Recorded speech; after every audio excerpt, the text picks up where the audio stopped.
Welcome to the Exceptional Sales Leader Podcast with Darren Mitchell. If you're a sales leader looking to take your leadership to a whole new level, then this is the podcast for you. We'll be exploring tips, techniques, and strategies to help you take your leadership to the exceptional level and allow you to enjoy more money, more meaning, and better sales results.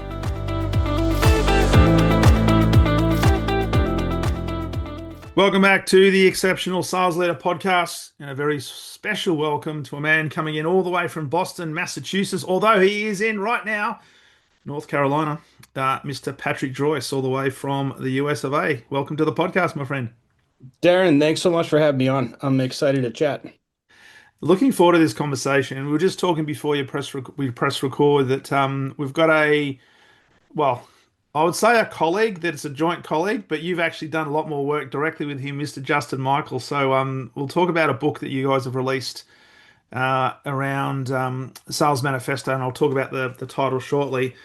But you've also got a really interesting background, having done a lot of different things, and you're now the Chief Executive Officer of Outboundless, which is an outsourced cold calling agency, which you've just launched, which is phenomenal. So we're going to talk about lots of approaches to sales, and particularly in a marketplace that is really competitive. And I'd love to ask some questions actually about, is cold calling dead, et cetera, et cetera. So I'd love to hear your thoughts around that. Mate, before we go into that though, love to know a bit about your background. Because I know you've got some maths teacher history. You've done a few other things. And specifically, what was it that led you to do what you've started today, which is the Outboundless organization? Yeah, for sure. So, coming out of college, I have a degree in mathematics, my undergrad's in math, and I didn't know exactly what to do with that for a job. And Hmm. I always tell this joke, what's the difference between a mathematician and a large cheese pizza? One of them can feed a family of four. So, the first I job like that it. I got coming out of university was as a high school math teacher. It's a job that you can get right away. In the state of Massachusetts, you are considered a highly qualified teacher if your undergraduate degree is in the subject that you teach. So Right. I got a job right away. I taught high school math for 4 years in a really tough district. It was a low income district, really just tough kids, like gang members. They Mm. were like legitimately kids that were showing up to school 3 or 4 days a week just so that they could, whatever, get the free meal and doing what they had to do. So I Yeah. had a group of really, really tough kids, and I was trying to teach algebra 2. Now, that experience taught me a lot about how to connect with people and how to lead people, which kind of plays into like my whole philosophy around sales leadership, Mm. because it's really not all that different. But like one of the things that I learned in that process is in order to get anybody to do anything, like if you're going to be a leader, you have to show them that you can understand their perspective and their worldview. And Mm. once you do that, and that you're not out to do anything other than try to help them. And once you can do that, then you can build a foundation of trust on that, and you can get people to do anything you want. Mm. As long as your intentions are good and you're trying to help. So that's sort of like the foundation for like the way that I approached everything. And there was a couple other twists and turns along the way there. So while I was in school, I worked with my brother on a garbage truck. He was in the Teamsters Union, very blue collar type of work.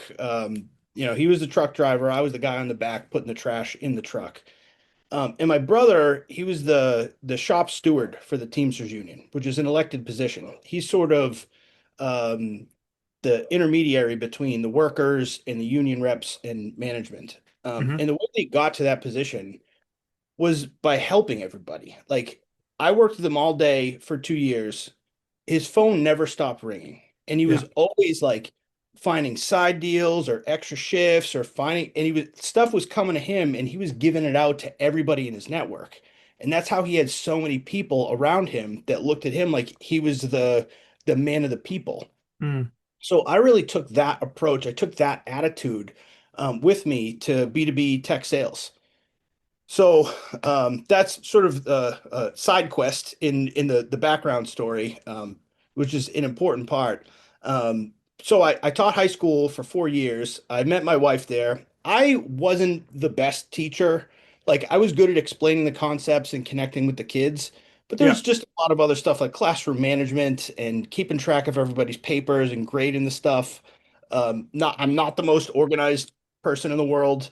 And I remember when I met my wife, she's a really good teacher, and it was her first year. And I walked into her classroom and I said, geez, I have no idea what I'm doing. She's actually good at this. I'm not good at this at all. So I wanted to find my way out. She's from Anchorage, Alaska. I'm from Boston.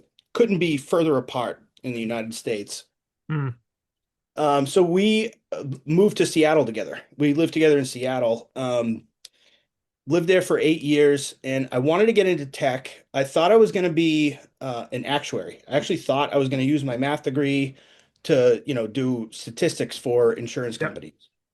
So I started down that path. I took one of the actuary exams. I got a job at a group health brokerage, selling health insurance to like big companies. And the brokers there, I was building proposals for the brokers, and those guys all were making a ton of money. you know, like one guy had a boat. It's just, and I'm sitting there at my desk and going, man, I think I could do what that guy's doing. I don't think Yeah. he could do what I'm doing. There's got to be something wrong with this picture. So I started asking him, like, how do I get your job? And they were Yeah. like, oh, you have to learn how to cold call. So I said, okay, great.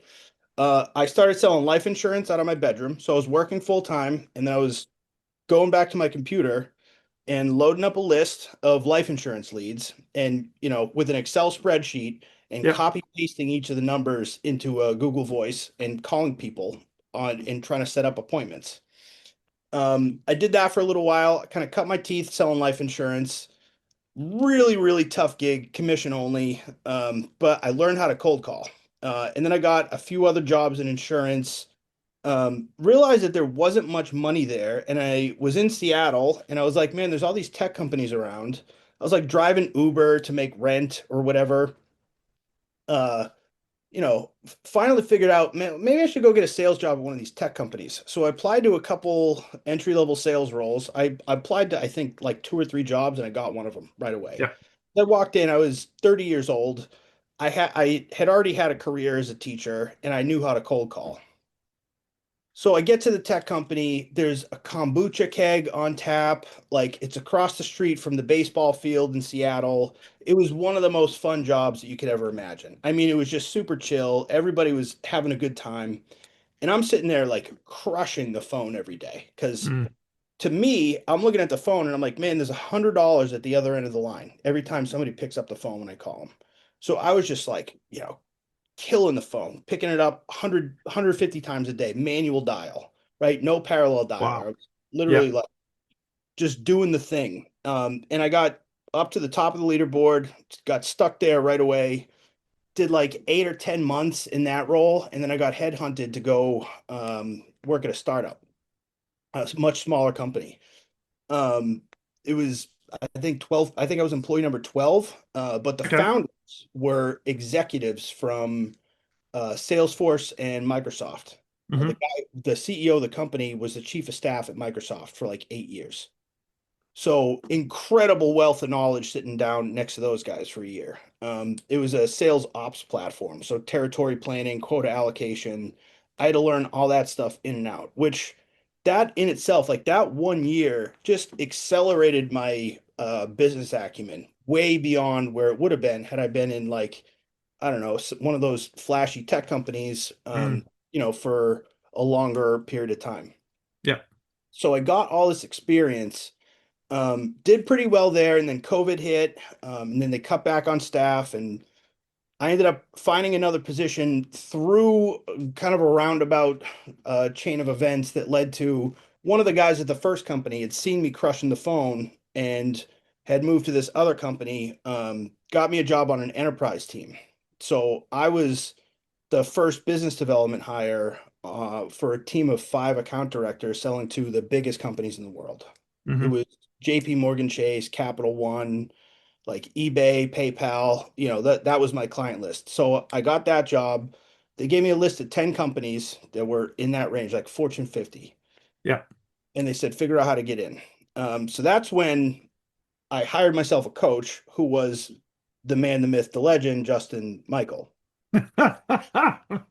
So that was my first interaction with him is I hired him to coach me. And he Yeah. taught me a bunch of stuff. He showed me how to do business development at a high level. You know, I'd say another 6 or 8 months of that went by, and Justin said to me, like, hey man, you're really good at this. You should quit your job and come work with me and do this consulting stuff. Like, just go independent. So I was like, dude, this is the opportunity of a lifetime. When am I going to get to do that? So we're talking now, I'm in Yeah. year three, maybe year four or something, like somewhere around there, about 4 years in the industry. And I'm doing these consulting projects with this guy that's been around for a while, getting introduced to some big names. Put me at the table with a guy named Aaron Ross, who wrote the book called Predictable Revenue, Hmm. which is kind of like the sort of, they call it the Bible of Silicon Valley. It's the Yeah. book everybody reads. He scaled Salesforce.com from 0 to 100 million, wrote a book about it. So I'm on a Zoom call with Aaron Ross 4 years into my career. Ended up working full time at his agency, and we built out a consulting line of business, like just fractional management for business development teams. Hmm. So now we're 4 years into my career. I'm on a Zoom call with the godfather of the industry, on a call with a $40 billion IT services company, and helping them break into new business. So that's kind of the there's a lot of parts to that story, but that's like the foundation of how I got to where I am today. Now it's been 5, 6 years since then, so Yeah. some other things have transpired, but that's kind of the foundation. That's how I got to there. Love it. Love it. And I mean, when you think about it, there's a lot of experience that is concentrated in a short period of time where a lot of people wouldn't get access to that information. So one of the things I'd like to know from you is looking now back, what were some of the key lessons you took from being what I call close to momentum? So having access to Mr. Ross and having access to Justin. How much do you think that supercharged your development and particularly your thinking around sales and sales leadership? It was life changing, absolutely life changing. Like, step one was hiring a coach. Mm, Like, hiring a coach is never a bad idea. Like, people look at it like, oh, I don't want to spend the money, but I looked at it as an investment in myself, an investment in my future. yeah. It really just like it opened a lot of doors for me, Mm, networking wise. Gave me access to things that I wouldn't have had access to otherwise. But the other really important part is the networking piece that I talked about watching my brother in the Teamsters Union. yeah. That whole time, I was approaching the industry the same way. I was approaching the network the same way. Everybody that I interacted with, I was trying to figure out, how can I help this person out? Mm, I was viewing myself as a resource for everybody around me rather than everybody around me being a resource for me, yeah. which I think is a mindset that is rare in sales. Everybody 100%. is out to get their own commission check. They're out to maximize their own earning potential. And they will lie, cheat, and steal their way to the top, right? And I took kind of flipped that on its head, Yeah. and it springboarded me through the network, right? Like, 4 years in, I'm talking to like the top names in the industry, which like Mm. just it just doesn't happen.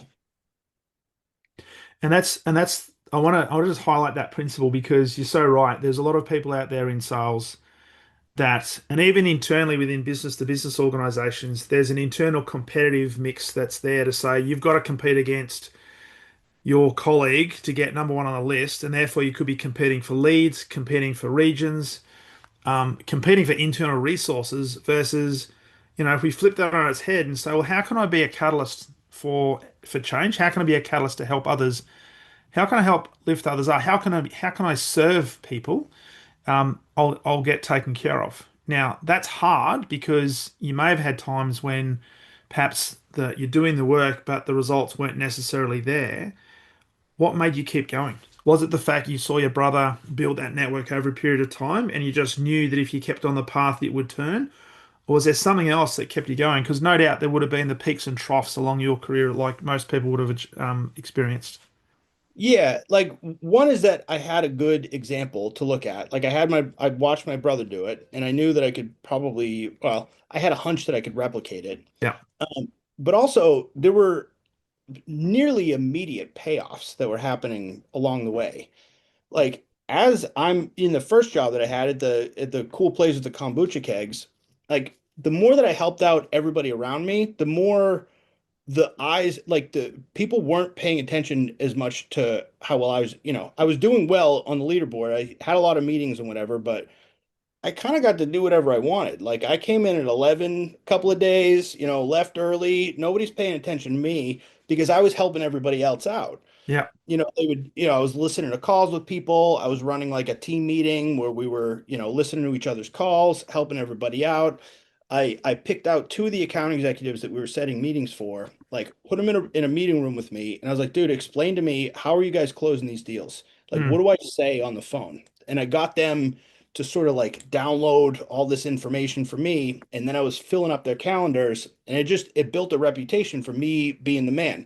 That like, a year later, that paid off when I ended up on that enterprise team because Yeah. one of the guys that was watching me do that was like, oh, Patrick's the man. This guy's awesome. You got to Mm. hire. Yeah. So there were, it wasn't like, input X, output Y kind of result. It wasn't as immediate as you want it to be. But there were signs along the way that I was on the right track. I was Yeah. like building my reputation. I was getting positive feedback from my peers, from my network. Yeah, and that kept me pushing along. So I doubled down on the strategy as I went. So reputation is an interesting one because we've all got one, and when it's all said and done, really that's all we do have is reputation, right?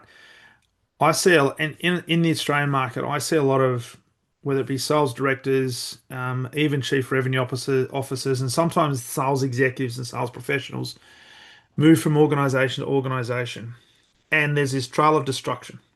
They might get really great numbers, but they leave a trail of discontent, chaos, dysfunction behind them. And reputation is such an important thing. In the organizations that you worked for, whether it be the startup you went to, the enterprise, etc., how competitive was it? And how hard was it for you when you're there to perhaps go a different way? Because I'm sure you would have seen people who were trying to do things to feather their own nest, to further themselves at the expense of others, and yet you were taking a completely different tact. How difficult and how challenging was that? Or do you say, no, no, this is my path and this is where I'm going, irrespective of how long it takes or how much it costs? Sales is a meritocracy, right? If you are performing, if you're delivering, you get a lot more wiggle room. Mm, So priority one is I had to do the job well for myself first. And then once I was there, once I was at the point where I was performing and, like my manager, direct manager is happy with my work, that gave me a lot more room to breathe, right? Then I could like employ the strategy that I had, had witnessed, yeah, my brother. yeah, So I really think it wasn't that hard. Like it wasn't hard for me to say I'm going to go this other direction. It seemed really obvious to me. It seemed obvious that like the people that were out for themselves, that were like kind of hoarding the leads and sort of only looking out for themselves, like you're not going to. There's only so far that that's going to get you. That might mm, get you somewhere in the short term, but like longer term, like I don't know, the plan that I had in place seemed like it was going to work out a lot better. yeah, yeah. And it does. You just have to be prepared to stay the course. But as you say, you still got to do the fundamentals right so that you're still getting the results or making progress towards getting the results.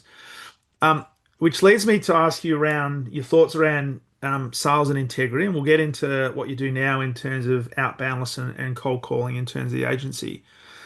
Just talk to me about your approach to integrity, how important integrity is for you in sales. Because if I ask most people that I run sales programs for, or if I talk to sales leaders and I ask them, do they like to be sold to? Virtually nobody says yes. But Yeah. they like to buy, right? So often when you talk to people, they say sales and integrity don't kind of go together because of this fixation with used car salesmen, vacuum cleaner salesmen back in the day, the snake oil and stuff like that. I love your thoughts, Patrick, on integrity and sales and how that was built and how you maintain that and how you see that today. Yeah, it's everything. It's uber important. You said it exactly right. I think if you talk to people that are not in sales, like if I talk to my father-in-law about sales, all he can think about is bad experiences that he's had on a car lot where the guy's being really pushy. They take your keys when you walk in there, they won't let you leave, the whole thing. And cold calls too. Like this is now I'm going to age myself here, but back in the day, like you used to get people that would cold call you and try to sell you water, a water cooler for your house at dinner time. Yeah, The house phone would ring and your mom would go and answer the phone and I'd just hang up on the person. yeah, So that's like I think that's the predisposition that everybody has in their mind. But I think as soon as like if you are a seller, as soon as you start making a connection with somebody and you give them a clue or an inkling that that's not you, that you are a real person and that you have integrity, it changes the interaction completely. Like mm, the buyer seller dance is then disrupted, yeah. right? Like you're having a real interaction with a real human. And I don't know, one of the smartest things I think you can do as a seller is to try to talk the person out of whatever it is that you're trying to sell. Yeah, in Sandler sales training, they call it a negative reverse, right? Yes. Like, yeah, this probably isn't for you because of X, Y, and Z of what I'm hearing. And maybe it's not. And if it's not, then you did right by them. And if it is, they will explain to you why it is correct. Yeah. Rather than trying to persuade. See, I'm trying to draw the door frame for them to walk through. I'm not trying to push them through it. I'm trying to show them exactly what the path is going to look like. Here's Mm, your current state. Here's my proposed future state. I'm the conduit that can help you move between those two things. yeah. If you can set it up that way, yeah, you're going to catch a lot more flies that way. And my perspective when I'm hearing you speak about that is you've got to have the ability to disassociate from the outcome. So when you're talking about making outbound cold calls, so when you're back in the day, getting that computer, getting the Google Voice, getting the list, putting it on an Excel spreadsheet, and just smiling, dialing, right, for the insurance, was your whole intention to make a connection, or was your intention to sell? Because there's an energy transfer that also happens, and people can sense a desperation. So did you come across with saying, "Hey, my job is to identify people who might qualify for this, or my job is to sell on the first call." It's a filtering exercise. So in that particular context, these were leads that at one point or another had filled out a form saying that they were interested in buying life insurance. Yeah, So I'm just trying to get through the list and figure out who is actually interested here. 99% of the people that you call, or more, 99.9% of the people that you call are not actually going to be interested in buying any life insurance from you. Not to mention that the leads were stepped on as bad as you can get. Like they were uh, stepped mortgage on. mortgage protection leads that were 4 years old. So a Wow, mortgage protection lead is somebody buys a house, they get a mortgage, and then in the mail, they get a piece of paper, like a pink form from the insurance company that says, if you were to die, would your spouse be able to cover your mortgage? If right, not, you should buy some life insurance. So the person fills out that form and sends it back to the insurance company. Now, the people I was calling bought their house 4 years ago. Every yeah. insurance agent in Seattle that just started out has called them 27 times already. Like these were not good leads. But there were some in there, and like you're just looking for like where's the one that like just the timing wasn't right or hadn't signed up yet or whatever. Yeah, So I wasn't as much trying to sell them on, hey, you should buy life insurance on the phone. I was more just trying to figure out like, hey, at some point you filled out a form for life insurance. Is that something you would be open to talking about? And then setting the appointment and then going to their house and trying to get them to sign the contract. I actually did get a couple of them to go. Not many. okay. I did get a couple of them to go. It was a tough gig. So let's talk about the cold calling then, because you've opened an agency called Outboundless. Yep. Hey, before we talk about that, what how did you get the name Outboundless? That's interesting. Yeah, it's a little bit of a play on words. So outboundless, you don't want to do outbound. I'll do it for you. You will be outboundless. And there's also boundless, as in this is endless. It's one of the things I figured out when I first got hired at the first tech company is that I had a really hard job. I had one of the hardest jobs in the building. and nobody wanted to do it. Nobody. That's why they hired me. They hired just Yeah. some guy off the street to like go and make the calls for them. So I figured out pretty quickly if I could just stick here and get really good at this part, like forget about the closing. If I could just get really good at the opening, I'm probably never going to be out of work. And that turned out to be a pretty good bet. So let's talk about that then, Patrick, because you've done this, and I mean, you've done it for many years. You've obviously got good at it, and to the point where you've now got an agency you've started. There'll be people listening to this who look at the phone, even in 2025, they look at the phone and it's like, geez, that weighs like a ton. And I That's, know there's lots of other methods to actually get access to your ideal market, such as LinkedIn, text, and all sorts of different stuff, AI. If you were to identify, somebody asked you, which I'm going to ask you, the keys to effective outbound, like the keys to reaching out, the keys to maintaining integrity, but if there are some skill sets that you've learnt that have served you well, that you've shared with others to get better at this outbound reach, what would they be? Is there, if you distilled it down to a few? yeah, I'm going to skirt the question a little bit, and I'm going to start by saying you need to have a good product. There are Yes. no there are no tactics or tips or tricks that are going to sell something that people don't want to buy. And having a good product and having something that people want to buy are also two different things. Mm, You actually need both of them to yeah. happen. So that's the first step. Um, once you get those two things down, it turns more into the filtering exercise that I was talking about earlier. But I guess bringing it full circle, like some actual tips and tricks or tactics, uh, being human. So you mentioned AI. AI is out there. There's a bunch of email only agencies that are using AI. Now it's super profitable to have an email agency, an AI-based email agency, because you could have like two or three guys scale the thing up. You can Yeah. send tens of thousands of emails. You can build a clay table that will personalize the email and segment your lists cleverly and do all this, mass outreach. But you're talking Mm, about like tens of thousands of emails that you have to send before you find somebody that wants to talk to you. yes. I've even seen a few of them that do the AI voice, like Okay. these AI SDRs where you pick up the phone and you're talking to a computer. Yeah. That really turns people off, I think.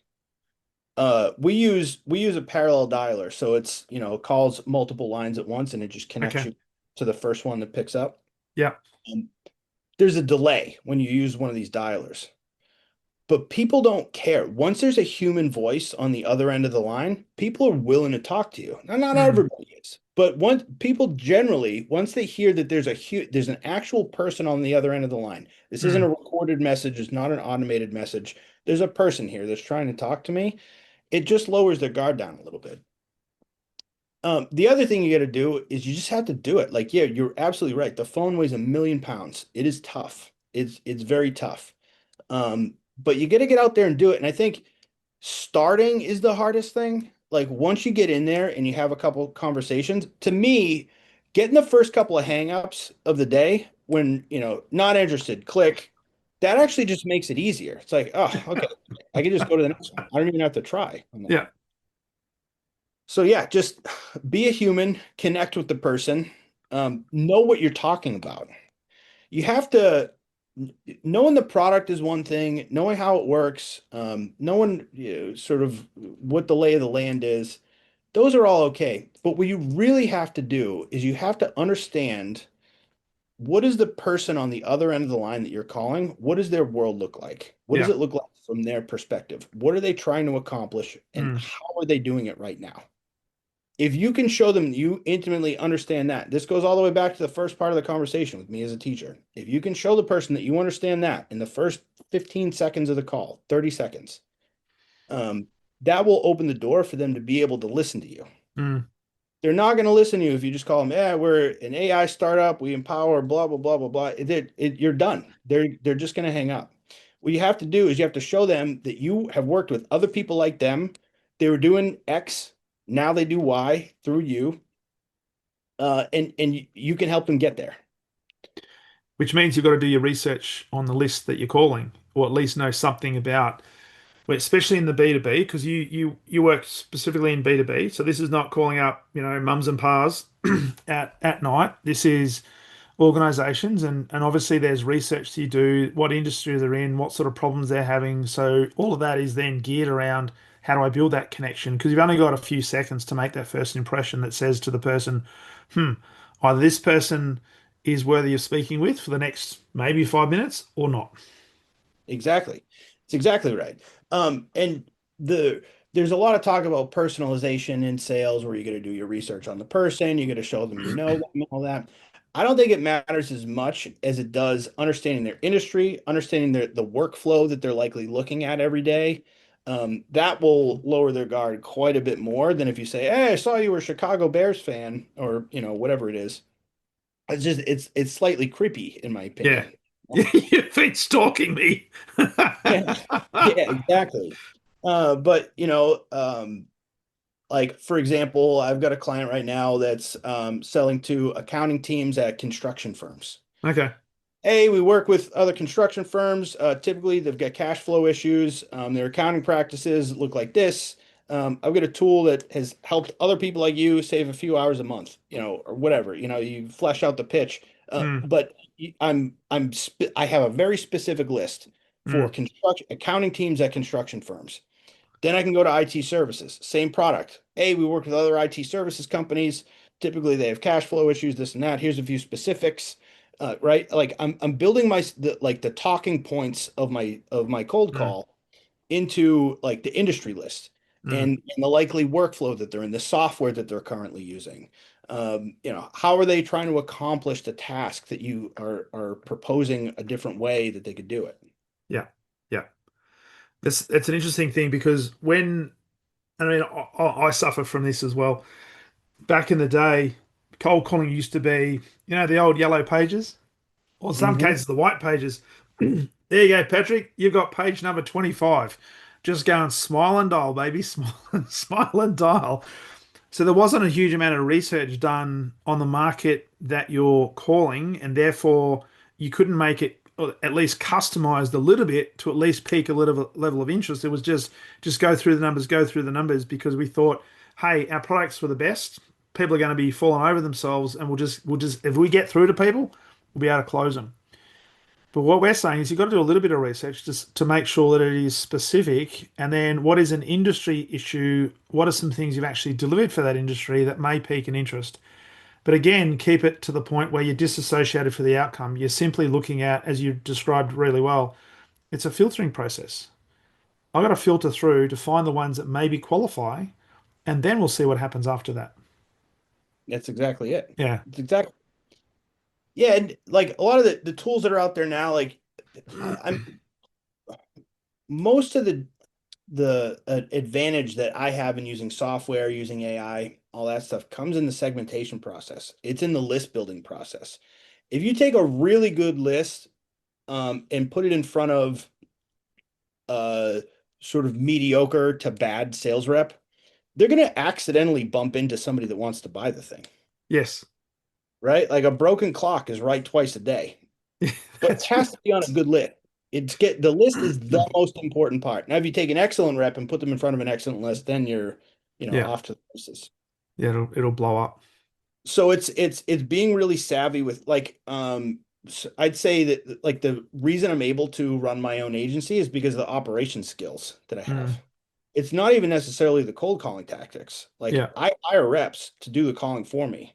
Mm, Um, but what I'm doing is I'm setting them up in front of a good list. Like I interview the client, I learn everything about their ICP, what they're trying to do. I interview them about their like customer stories, get as many case studies as I can from them. I get them to talk a lot to me. And then I mm, take that transcript from that conversation and I run that through the AI and I say, pull everything out from this conversation that the client told me yeah. about how to sell into each of the verticals that we talked about. And then Yes. I get a little one pager and then I hand that to the rep and I say, here, Yeah. learn everything on this sheet. Yeah. Right. That's how I'm using the AI. And then you have a person go and have that conversation Mm, with that came from the expert, right? Like the my client is the expert in they their are. field. Yeah. They're the ones that understand it as intimately as possible. It's often the founder, right? Like the founder can sell because they understand the worldview really Mm, well. Hmm. So I take that information and translate it to the rep as quickly as possible. That's exactly what we do. And I love your thoughts on this in terms of scripting, because there's a lot of agencies out there and a lot of people who use a script and they swear by a script, right? I don't. I much prefer because I'll do presentation skills programs or pitching programs for sales teams and say if you learn a script to the point of what to say, it sounds like it is scripted. Learn the Mhm. content so well that you can actually have a conversation and interact with a customer when it comes back to you. You know your content, but you can adjust. What's your thoughts on scripting? Is it the fact that you take that one pager and get the rep to understand it so well that they could just have a conversation without saying this is what you have to say?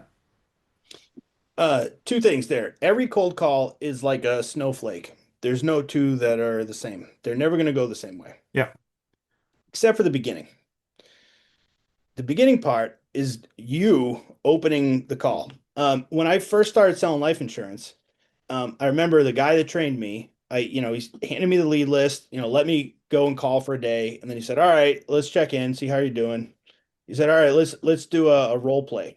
yeah, And I was blabbering on and, just shuffling my way through. And he said, "Well, where's your script?" I said, "I don't have one." He goes, "Well, yeah, you need a script. Let's write it down. Let's write down what you're going to say. How are you going to yeah, start this call?" These are like selling insurance. You've got 5 seconds. They hear insurance, they're just going to click, hang up the phone. yeah.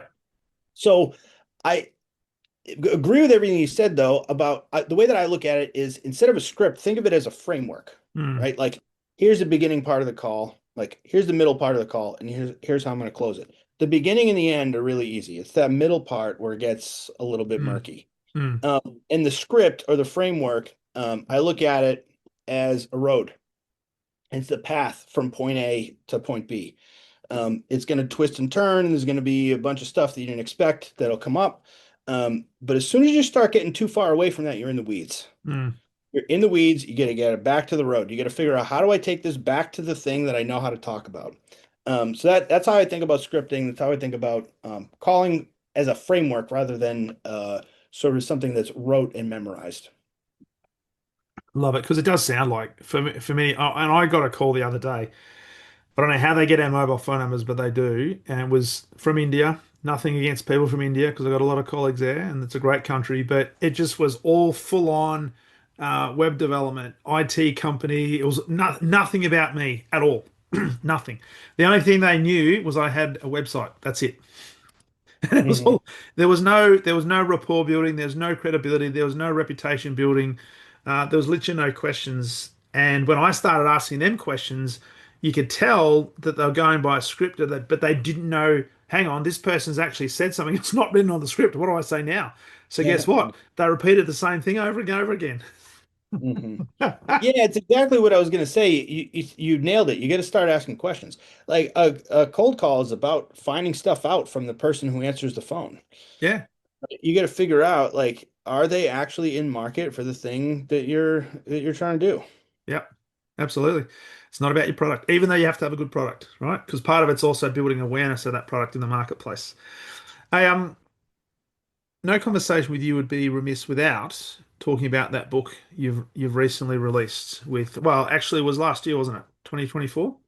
No, it was just recently. It was July of this year. Oh, it was July this year. Perfect. So, hey, I love this title. Let me read this. The Illuminati Sales Manifesto. Yeah. 11 myths debunking the B2B regime. Now, Uh-huh. as soon as I saw the Illuminati in the sales manifesto, and then I saw Justin's name, I said, "Yep, it makes sense." So tell us a little bit about the book and what are some of I guess, the key principles out of the book you'd like people to know. Yeah, so I'll tell you the origin story of this book. Justin and I were working together. This is like after I had hired him as a coach, and he hired me back to help him with his consulting projects. We were sitting down, we were in the same room together. I took a trip down to Santa Barbara, and he said, "Pat, what's wrong with everything in B2B sales today?" And I just started talking, and he started typing everything that I was saying out loud. Hmm.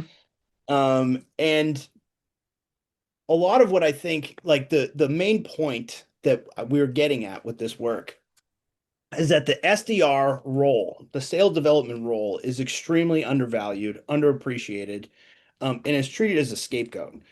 Now, the origin of the role was, like I mentioned before, Aaron Ross, Salesforce.com. They were trying to address the pendulum swing that occurs when you've got a product that's selling. So you've got a bunch of account executives that go and they build a bunch of pipeline, and then they spend all of their time closing all the deals in the pipeline, and then there's no more pipeline. So Mm, then they go back to prospecting. So there's this up and down and up and down. Aaron decided he wanted to try to flatten that out, try to make it a little bit more predictable. So why don't we have a prospecting team and a closing team? Now, Salesforce.com in the early 2000s was dominant in the market.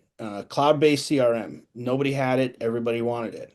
mm, Um, the way that it worked before is that if you had a team of sellers, they all had a spreadsheet with all the customer data on it. And if you were the company, you didn't have access to it. If that mm, seller left and went to a competitor, they took their spreadsheet with them.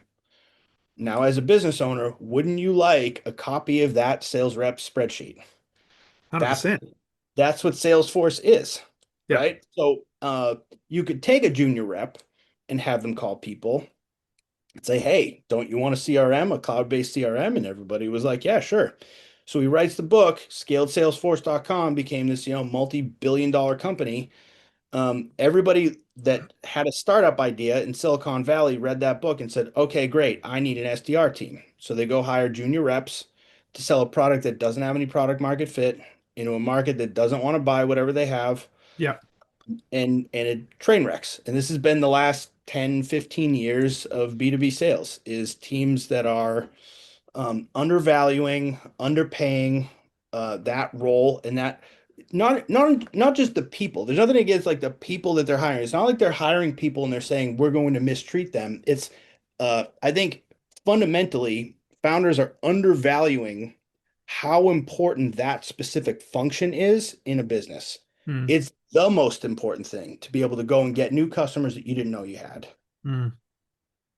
So I think that's what we were getting at um, in that book. Nice. And if there was if there was one key myth, because you've got 11 there, if there was one key myth that you think it's probably like asking who's your favorite food or your favorite child. But if there was one myth above all else that is your favorite that you is your go-to, which one would it be? I'll give you my favorite one, which is that personalization is a myth. And Personalization. yeah, we touched on this earlier. So the point that we were getting at with that one is that sort of the gurus out there on LinkedIn will tell you that you got to research a prospect, you got to show them you know them, you got to, in your email, you got to tailor it to them. Like, hey, I saw you were a Boston Red Sox fan.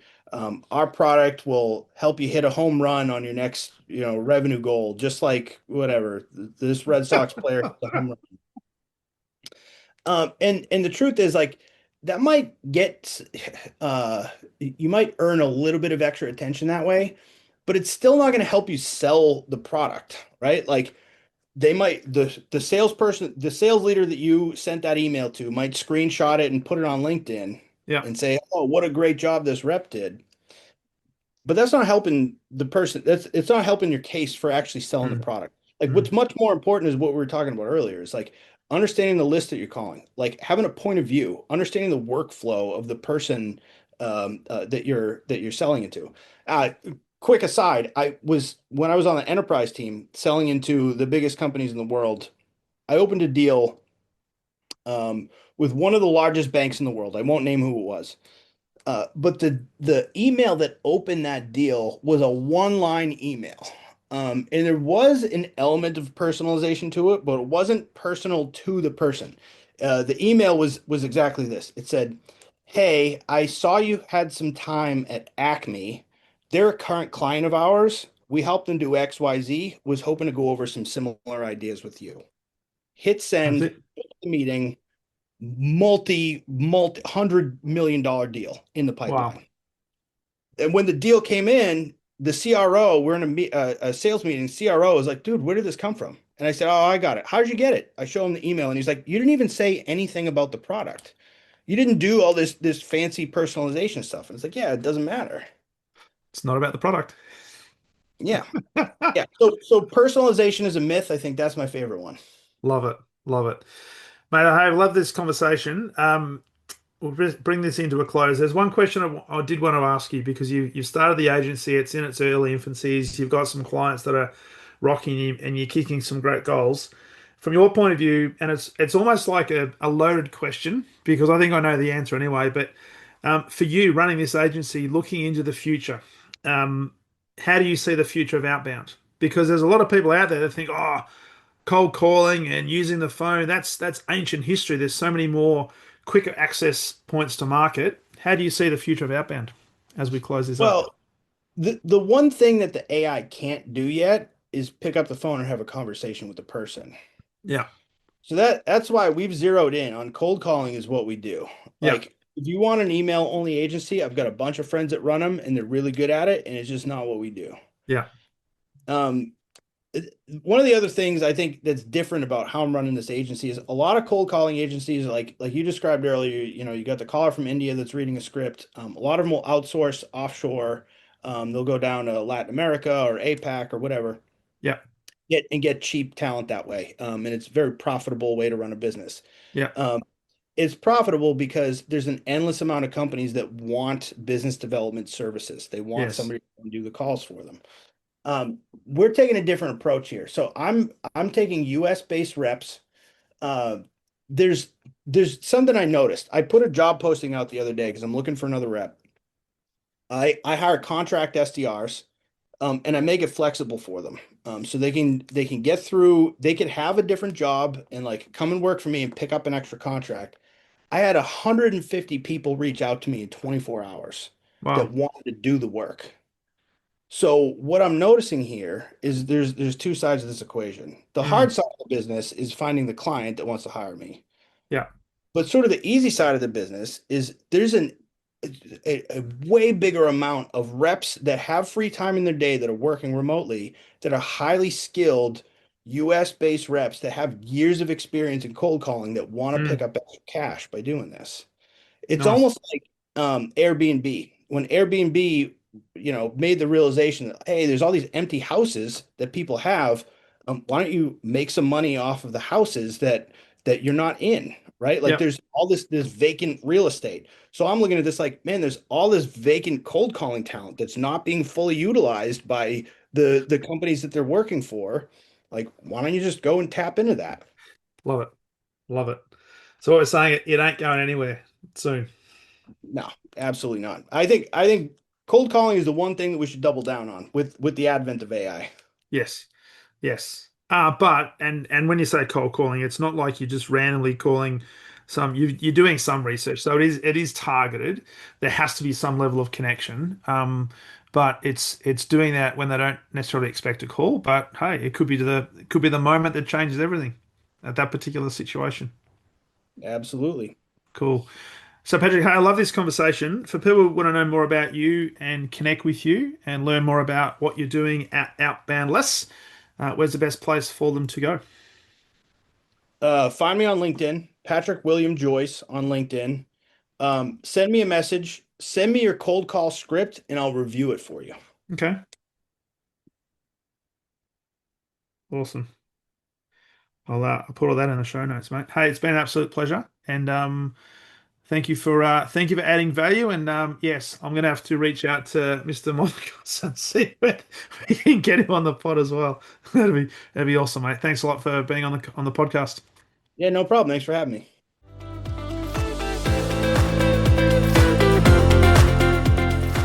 Thank you for listening to the Exceptional Sales Leader podcast. I trust the information in this episode has been helpful in your journey towards becoming exceptional.